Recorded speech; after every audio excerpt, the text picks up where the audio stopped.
김미경의 북드라마.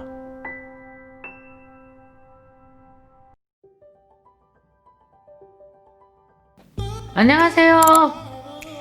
북드라마를 사랑해주시는 구독자 여러분, 오늘은 특별히 제가 북드라마 스페셜 시애틀에서 한 편을 찍어봤습니다. 제가 이번에 미국 투어 때 시애틀을 들리게 됐는데요. 여러분, 시애틀 하면 혹시 떠오르는 거 없으신가요? 시애틀의 잠 못 이루는 방? 자, 바로 시애틀 하면은 아마존이죠. 아마존은요, 이 시애틀의 허름한 건물에서 출발을 했습니다. 아주 허름하게 출발했대요.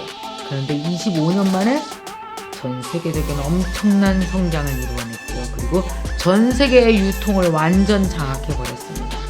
현재는 직원만 무려 몇 명인지 아세요? 60만 명이 넘는 세계 1위의 공룡기업이 됐습니다. 지금도 이곳 시애틀에는요, 아마존의 창업자 제프 베조스 회장이 살고 있답니다. 자, 아마존의 심장 같은 도시가 바로 시애틀입니다. 길거리에 있는 빌딩들을 다 봤거든요. 근데 그게 거리가 다 통째로 아마존 건물이었어요. 아마존 온라인에서 평점 별 4개 이상 받은 제품만 파는 아마존 퍼스타라는 가게입니다. 그런 스토어가 있네요. 문서를 뭘 사다 주면 좋을까 생각하고 있었는데, 자, 그리고 계산대가 없는 세계 최초의 무인 슈퍼마켓인 아마존 고 들어는 보셨나요? 진짜 물건을 들고 나가기만 하면 된다 그래서 저도 한번 해봤거든요. 너무 편해. 그냥 장바구니에 물건 담고 그냥 나가면 계산 끝났어요, 이미. 근데 신기한 건 내가 뭐 샀는지 다 알고 카드로 착 와요. 자, 그리고 저 아마존 구내식당 갔었거든요. 점심 먹었습니다. 각 나라별 음식이 다 있어요. 지금 여기 페이스북, 구글에는 셰프가 점심을 무료로 다 해준다는데, 아마존은 절약 정신이 뛰어나요. 공짜 점심은 없다고 하더라고요. 근데 엄청 맛있게 먹었습니다. 자, 그리고 또 이곳은요, 베조스 회장이 4조를 투자해서 만든 스피어스라는 건물이에요. 우와, 4조? 거대한 유리돔으로 된 식물원입니다. 열대 우림을 재현한 듯한 이곳에서 아마존 직원들이 일도 하고 회의도 하고 휴식을 취하기도 합니다. 아마존을 상징하는 건물이라고도 할 수 있습니다. 시애틀에서 직접 아마존의 현재를 보고 나니 여러분도 이 모든 것을 이뤄낸 인물 누군가 점점 궁금해지지 않으세요? 바로 아마존 창업자 제프 베조스입니다. 오늘은 시애틀에서 이 바로 제프 베조스, 그 인물, 그 사람으로부터 배울 수 있는 것에 대해서 쓴 책이 한 권이 있더라고요. 그 책을 여러분께 소개해드리려고 합니다. 요즘에 여러분, 전 세계에서 가장 핫한 도시 중에 하나가 시애틀입니다. 왜냐? 가장 핫한 회사들이 모여있기 때문이죠. 그리고 또 가장 핫한 사람들이 시애틀에 삽니다. 누가 사느냐? 마이크로소프트의 빌 게이츠도 여기 살아요. 여기 시애틀에 삽니다. 그리고 바로 이 사람, 베조스 회장도 여기 삽니다. 오늘 여러분에게 소개해드리고 싶은 책이 바로 이 베조스 레터라는 책입니다. 가장 앞서가는 사람으로부터 무엇인가 가장 앞서가는 이야기를 듣고 싶다면 그게 바로 누구겠습니까? 바로 전 세계에서 가장 빠르게 성장하고 있고 도무지 뒤처질 것 같지 않고 앞으로도 계속 전 세계에서 가장 빠르게 성장하는 회사로 남을 것 같은 이 아마존의 회장인 베조스로부터 무엇인가 들을 만한 이야기를 듣는다는 건 엄청나게 의미 있는 일일 것 같아요. 근데 뭐 베조스 회장이 인터뷰를 자주 하는 사람도 아니고 배울 수 있는 기회가 없겠죠. 그러나 그 방법을 찾았습니다. 뭐냐면 베조스가 지난 20여 년간 주주들에게 보낸 서한이 있는 거예요. 1년에 한 번씩 주주들에게 레터를 씁니다. 근데 이 다른 사람도 아닌 주주에게 쓰는 레터는 굉장히 신중할 수밖에 없죠. 자, 이 레터는요, 1997년부터 2018년까지 약 22년간 아마존 주주들에게 보낸 서한입니다.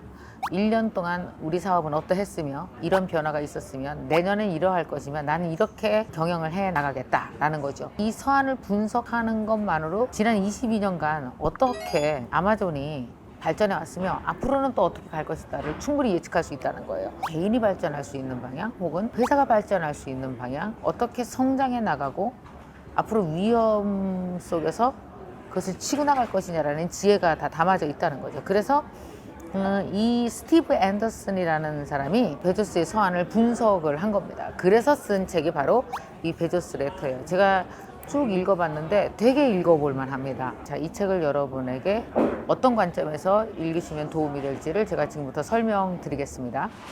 지금 여러분 뒤에 보시는 거는 제프 베조스 회장이 만들어 놓은 스피어라는 식물원입니다. 직원들의 휴식 공간이죠. 베조스 레터에서 여러분이 꼭 주의하시면서 꼭 생각을 꼭 해봐야 되는 가장 중요한 한 꼭지만 제가 좀 소개해 드릴게요. 그게 바로 뭐냐면 성공적인 실패를 장려하라 라는 이야기입니다. 이게 도대체 뭔 말이야? 무슨 실패면 실패지 성공적인 실패라는 게 도대체 뭐야? 아마 궁금해 하실 텐데 베조스는 2014년에 스피치에서 이런 말을 했습니다. 저는 아마존닷컴에서 수십억 달러의 실패를 경험했습니다. 말 그대로 수십억 달러의 실패였습니다. 여러분은 패치닷컴이나 코스모닷컴을 기억할 겁니다. 실패는 마취 없이 신경치료를 받는 것처럼 전혀 즐겁지 않은 일이었습니다. 하지만 그것은 중요하지 않습니다. 왜 베조스가 이렇게 수십억 달러를 날려버린 게 중요하지 않다고 얘기했을까요? 제프 베조스가 가지고 있는 기본적인 철학을 여기서 얘기해주고 있는데요. 바로 이거예요. 의도적으로 위험을 감수하고 위험에 투자하면서 의도적으로 실패할 기회를 만들지 않는다면 절대 사람은 성장하거나 생각할 수 없다라는 것을 이 베조스는 일찌감치 깨달았다는 거예요. 그러니까 여러분 가만히 보면은요, 이 사업에 성공하는 사람들, 그러니까 여러분이 이제 이 책을 에서 14가지의 코칭을 받는다고 생각하시면 되는데 사실 이게 베조스라는 한 회장으로부터 14가지의 면을 살펴보면서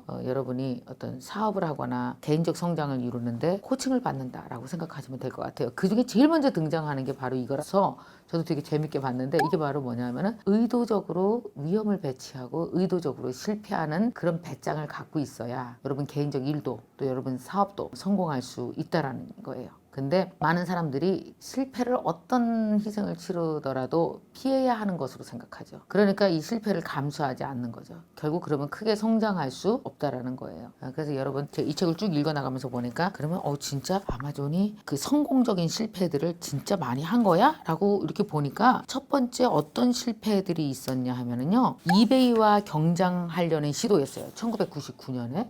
그래서 엄청나게 손해를 많이 보셨습니다. 돈을 무진장 해먹으셨군요. 자, 두 번째 실패는 새로운 비즈니스 모델이었는데 G숍이라는 모델이었습니다. G숍은 뭐냐면 아마존 플랫폼을 제3자 판매자들이 와서 판매할 수 있도록 허용하는 창의적인 시도였었어요. 당시는 야, 이렇게 우리가 다 해놓고 나서 왜 남 보고 와서 팔을 해? 왜 우리 자리를 남한테 줘? 사람들이 다 반대를 했었죠. 이것도 역시 초기에는 엄청나게 손해를 봤었습니다. 자, 그리고 이제 마지막으로 엄청 손해를 본 게 파이어폰이라고 하는 건데 이것도 손해를 엄청나게 봤죠. 그런데 결국은 나중에 다 어떻게 됐냐 하면은요, 재밌는 게 이 G숍은 아마존 마켓플레이스가 돼서 지금 뭐 어때요? 아마존은 자신들이 직거래하는 것보다 제3자, 그러니까 말하자면 아마존 셀러들이 들어와서 판매하는 게 전 세계적으로 어마어마하죠. 바로 그게 되었고요. 그리고 파이어폰은 지금의 알렉사 있잖아요. 알렉사! 물건 주문해줘. 뭐 이런 거. 결국 이게 뭐냐면요. 아까 여러분 제가 이런 말씀 드렸잖아요. 사람이 내가 실패를 혹은 내 위험을 적극적으로 내 스스로 배치해서 성공할 실패를 수없이 해보는 거죠. 여러분은 어때요? 그런 거 해보셨어요? 어차피 성공할 실패가 뭔지 가늠하실 수 있습니까? 아, 이거는 성공할 실패야. 그래서 내가 실패를 한번 해야 돼. 실패를 몇 번을 거듭하면 이게 성공으로 갈 거라는 견적이 있는 거죠. 그래서 사업을 해본 사람들일수록 한번 베팅을 해보는 겁니다. 작게라도 베팅을 계속 해보는 거죠. 근데 안 해본 사람들은 어떻게든지 위험을 빠져나가려고 하니까 위험이라는 징검다리를 3개를 건너야 성공으로 가는데 이걸 건너지 않으니까 성공 근처도 못 가는 그런 현상들이 나올 수밖에 없는 거죠. 자, 오늘 여기 여러분 다 아시죠? 박정준 씨. 그 아마존 계속 다녔었잖아요. 자, 그러면 이거 맞는 얘기죠. 그 베조스 회장이 이렇게 계속 위험을 감수하면서 사실은 실패를 꽤 많이 한 거잖아요. 돈도 엄청 주주들한테는 얼마나 압박을 당했겠어요. 그죠? 그러니까 그냥 말로만 하는 게 아니라 그러니까 진짜 이 베조스 회장이 하는 뭐 다른 뭐 고객 중심도 그렇고 절약 정신도 그렇고 이게 좀 힘을 갖는 이유가 진짜 믿어요. 그러니까 뭘 믿냐면 그냥 성공할 줄 알고 했던 거는 그거는 아무 실험도 아니고 도전도 아니다. 그건 될 줄 알고 한 거다. 그러니까 새로운 뭔가를 찾아내고 거기로 가기 위해서는 실패가 꼭 반드시. 필요한 과정이다.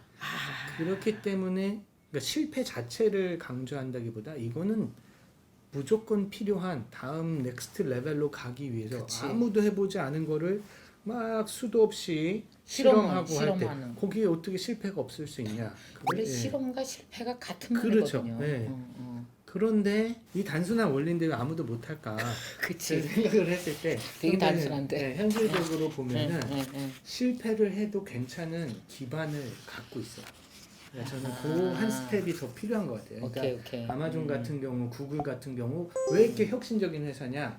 그러면은 아마존은 다른 데서 막 실험을 해도 실패를 해도 이커머스라는 탄탄한 네. 기반이 있어요.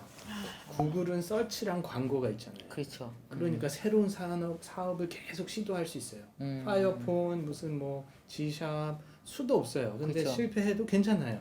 다른 데서 이게 안전하니까. 안전 막아주니까. 네. 근데 만약에 이 음료수 하나가 망하면 다 망해. 회사가 끝이다. 응. 새로운 시도 못 하죠. 그렇죠. 네. 그래서 그걸 정말 기가 막히게 잘 하고 그런 기반 그리고 그 마인드로 해서 계속 혁신하는 그런 회사고 그래서 항상 얘기하는 게 우리는 아마존은 세상에서 가장 실패하기 좋은 회사입니다. 이렇게 멋지다. 제가 생각하기에는 이런 생각을 좀 해봤습니다.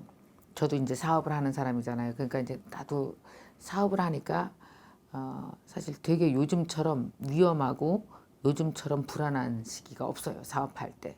근데 이렇게 불안하고 위험한 시기일수록 사실은 이런 불안과 위험을 넘어서 본 사람들로부터 어떤 코칭을 받는 게 굉장히 중요하다고 생각이 들어요. 자, 이렇게 베조스 레터를 읽어보시면 어떻게 이 위험한 상황에서도 베팅을 시도해야 되는 것인지 그리고 이런 얘기도 있습니다. 작게 베팅하라는 얘기가 있어요. 위험할 때는 작게 베팅하라. 그러면 좀 위험을 감수하면서도 어쨌든 실험과 실패를 통해서 성공으로 가기 위해서 내가 작게 베팅하는 방법은 무엇이 있을지 결국 사업가에게 베팅이 없으면은 발전이 없거든요. 우리가 그러잖아요. 먹고만 살아야지. 근데 먹고만 살려고 버티는 것 자체가 내 거 먹는 것조차가 다 사라지는 일도 얼마든지 경험을 해보잖아요. 적절한 때 베팅을 하는 게 꽤 중요할 것 같습니다. 그래서 지금 여기 목차를 한번 쭉 보시면은요. 이렇게 돼 있단 말이에요. 기업이 성장하는 데 있어서 테스트를 하고 그 다음에 테스트를 통해서 무엇인가 구축해 나가고 그 다음에 가속을 붙이고 그리고 확장해 나가고 하는 이 네 가지의 틀을 가지고 베조스 회장의 성공 법칙 어떻게 회사를 경영했는지 더 멀리 나가고 더 많은 것을 보고 더 성공적으로 실패해라. 저는 여러분이 여기서 제일 중요하게 봐야 될 게 더 성공적으로 실패하는 방법 하나, 그 다음에 아주 장기적으로 내 회사를 보는 방법 하나, 그리고 어떻게 이 많은 정보들 중에서 무엇을 보고 무엇을 내 것으로 삼을 것인지 하나. 이 세 가지만 제대로 잘 판단을 하셔도 여러분 사업하는데 큰 도움이 되실 것 같습니다. 자, 그리고요, 그 두 번째 그 베조스 회장으로부터 배워야 될 정신이 바로 데이원 정신이거든요. 데이원. 제가 얼마 전에 그 박정준 씨가 쓴 나는 아마존에서 미래를 다녔다라는 책에도 보면은 데이원 정신이 나옵니다. 베조스 회장을 얘기할 때마다 데이원 정신을 빼놓을 수가 없거든요. 자, 두 번째 데이원에 대해서는요, 제가 다시 아까 말씀드렸던 데이원 빌딩으로 가서 거기서 또 말씀드리도록 하겠습니다. 자, 여기서 데이원이라고 하는 거는요, 항상 매일매일 당신의 날을 데이원이라고 믿어라. 그러니까 첫날이라고 생각하라 라는 얘기예요. 베조스는 이 데이원 정신을 창업 초기부터 되게 강조를 많이 했거든요. 근데 이 데이원이라고 하는 것은 실제 날짜가 아니고요. 그냥 개념이죠, 개념. 그러니까 예를 들면은 이 데이원 정신 자체가 아마존 정신에서 가장 중요하게 생각하는 정신이다라고 보시면 될 것 같아요. 나를 이끄는 리더십의 원칙도 데이원이고요. 팀을 이끄는 정신도 데이원이고요. 그다음에 이 회사 전체를 이끄는 정신도 데이원인 거예요. 그러니까 이끈다는 정신이 뭐예요? 바로 리더십이죠. 나와 회사와 팀을 이끌어가는 모든 리더십의 기본이 데이원 정신이라는 거예요. 그래서 베조스는 이런 얘기를 한번 한 적이 있습니다. 제가 읽어드릴게요. 자, 데이2는 정체 상태입니다. 그 다음에는 서서히 퇴보하다가 매우 괴롭고 고통스러운 쇠락으로 이루어지죠. 그리고 결국 죽음에 이르게 됩니다. 그래서 우리는 항상 데이1입니다. 그러니까 데이2만 돼도 안 되는 거예요. 데이1 정신을 가지고 있어야 된다. 그래서 이제 항상 첫날의 마음가짐을 기억하고 그렇게 해나가라. 리더십을 가지고 움직여라. 스스로를 이끌어라. 라는 그 개념이 하나가 있고요. 이 두 번째 데이원 정신은 항상 스타트업 일처럼 생각하고 행동하라는 거예요. 만약에 스타트업으로 오늘 새롭게 사업을 시작한다라고 생각해 보세요. 첫날의 집중력과 열정이 얼마나 대단하겠어요. 그죠? 근데 연애할 때도 대의원 정신 가지면 좋겠다. 그죠? 결혼, 집에 대의원을 써놓으면은 권태로움이 없지 않을까요? 말하자면 그런 얘기라고 보시면 될 것 같아요. 첫날 같은 마음가짐, 뜨거운 열정, 그걸 끝까지 기억해야 된다라는 거죠. 이게 데이트만돼도 벌써 열정이 떨어지기 시작하면서 추락할 수밖에 없다라고 얘기를 합니다. 자, 그래서 지금 만약에 여러분 하시는 일들이 다 있을 거 아니에요. 여러분이 하시는 어떤 비즈니스가 있다면은 그 비즈니스의 중간은 없다라고 생각해야 된다는 겁니다. 사실 이 아마존을 이끈 베조스의 정신은 우리가 상상할 수 없을 만큼의 그 짧은 시간 동안 아마존은 전 미국, 전 세계를 대표하는 가장 앞서가는 회사가 되어버렸잖아요. 거기에 이 대의원 정신이 없었다면 아마존을 이야기가 할 수 없을 것 같아요. 그래서 상징적으로 제가 와 있는 이곳은 바로 미국 시애틀에 있는 대의원 빌딩입니다. 이런 얘기를 합니다. 다시 말해 당신의 비즈니스는 성장하고 있거나 혹은 죽어가고 있다. 중간은 없다. 그리고 데이2를 피하는 유일한 방법은 항상 데이원이라고 믿고 행동하는 것이다. 자, 여러분의 현재 직장 생활을 하건 여러분의 사업을 하건 스타트업을 하고 있건 간에 어떻습니까? 여러분 혹시 어제 여러분은 데이원 정신으로 임하셨습니까? 아니면은 데이2였습니까? 항상 데이원 정신으로 리더십을 가지고 움직이고 항상 첫날이라는 마음을 가지고 그날의 열정을 갖고 행동해야만 이 위험하고 경쟁 치열한 사회에서 살아남을 수 있다는 거죠. 베조스 회장의 데이원 정신 한번 꼭 되새겨 보시기 바랍니다.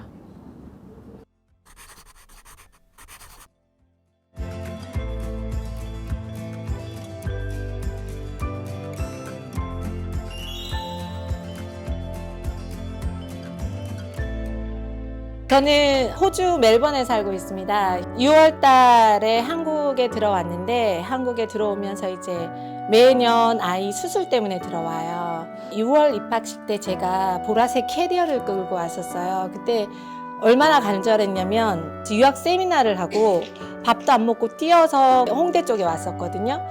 그때 제가 말씀드린 게 살고 싶어서 왔다고 그랬었어요.